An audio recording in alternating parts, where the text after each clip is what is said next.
Hello friends, මම අද ඔයාලට පෙන්වන්න යන්නේ මගේ නත්තල් ගවලනේ හදපු හැටි. මේ තියෙන්නේ මගේ නත්තල් ගවලනේ. මේක ඇත්තටම ගොඩාක් පරණයි. මේ තියෙන්නේ නත්තල් ගවලනේ පිළිම සෙට් එක අපි කොහොමද අතුරලා තිබ්බ විදිය කියලා. ඉතින් නංගි මායි පොඩි ගමනක් ගිහිල්ලා එනකොට පිදුරු මිටියකුත් අරගෙන ආවා. දැන් කොහොමද මේ පිදුරු එක්ක මේ වැඩේ කරලා අපි දෙන්නව කසන්න ගන්න හින්දා අපි ඇඳුම් පිටින්ම ගවලනේ හදන වැඩේට බැස්සා. ඉතින් අපි හැම අවුරුද්දෙම අලුතෙන්ම පිදුරු මිටියක් ගේනවා. හැබැයි මේ අලුත් පිදුරු මිටිය අපි ඊළඟ අවුරුද්ද නත්තල වෙනකන් තියාගන්නවා. ඒකට හේතුව තමයි අපි මේ නත්තල් ගවලනේ පිළිම ටික ඔක්කොම බොක්ස් වල දාලා අපි අරන් තියනවානේ. මේ බොක්ස් වල දාලා අරන් තියනකොට ඒවා එකට ඇතිල්ලලා එහෙම නැත්නම් ඒවා කැඩෙන්න පුළුවන්. ඒක නිසා අපි පිදුරු දාලා තමයි ඒවා ආරක්ෂිතව අරන් තියන්නේ.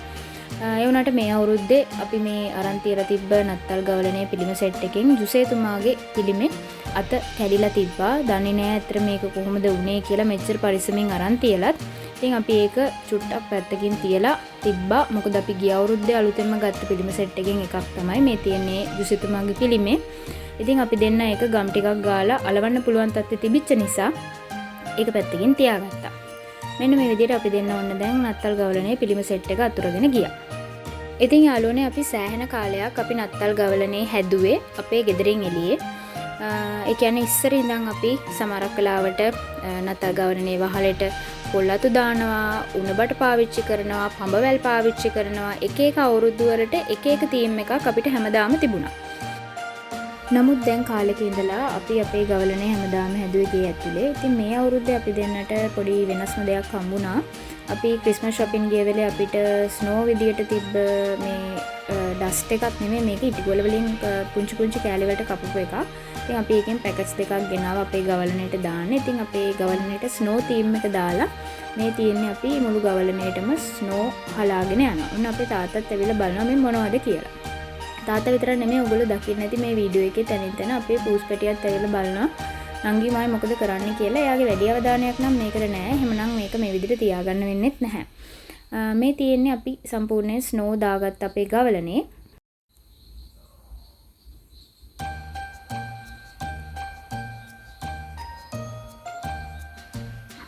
මේ ඉන්නේ අපේ ගෙදර විදුලි බල සහ බලශක්ති කටයුතු කරන කෙනා. ඉතින් එයා මේ අවුරුද්දෙත් බලනවා අපේ නත්තල් ගවලනේ ලයිට් සෙට් එක වැඩ කරනවද කියලා. ඒව චෙක් කරලා බලලා ගවලනේ ලයිට් සෙට් එක දාන වැඩෙත් සුපුරුදු පරිදි නංගි තමයි ඉතින් කරන්නේ. ඉතින් ඔන්න අපි අපේ නත්තල් ගවලනේ දැන් හදාගෙන ඉවරයි. ඔන්න දැන් අපේ නංගි ජේසු බබාගේ පිළිම සුදු රෙද්දකින් වහලා ගවලනේ තැම්පත් කරා. අපි මේ නත්තල් ගවලනේ තියෙන ජේසු බබාගේ පිළිමේ මේ සුදු රෙද්ද ඉවත් කරන්නේ නත්තල් ලැබුවට පස්සේ. ඒ කියන්නේ දෙසැම්බර් 24 වෙනිදා රාත් 12න් පස්සේ තමයි අපි මේ සුදු රෙද්ද ඉවත් කරන්නේ. ඒ කියන්නේ අපි හැමදාම කොහොමත් 24 වෙනිදා රෑ පල්ලි ගිහින් ආවට පස්සේ තමයි මේ ජේසු බබාගේ සුදු රෙද්ද අයින් කරන්නේ. ඉතින් අපි හෙට රෑට පල්ලි ගිහින් ආවට පස්සේ ඔයාලට මේ ජේසු බබාගේ සුදු රෙද්ද ඉවත් කරලා ලස්සන වීඩියෝ එකක් අපේ ගවලනේ වීඩියෝ එකක් අපේ නත්තල් ගහේ වීඩියෝ එකක් ඔයාලට අරගෙන එන්නම්.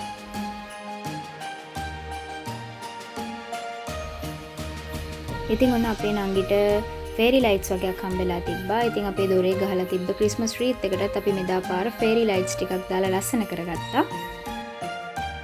ඉතින් යාළුවනේ ඔයගොල්ලෝ හැමෝටම ජේසුගේ ආදරේ පිරීලා ඉතිරිලා ගිය සුබම සුබ නත්තලක් වෙන්න කියලා අපි ප්‍රාර්ථනා කරනවා.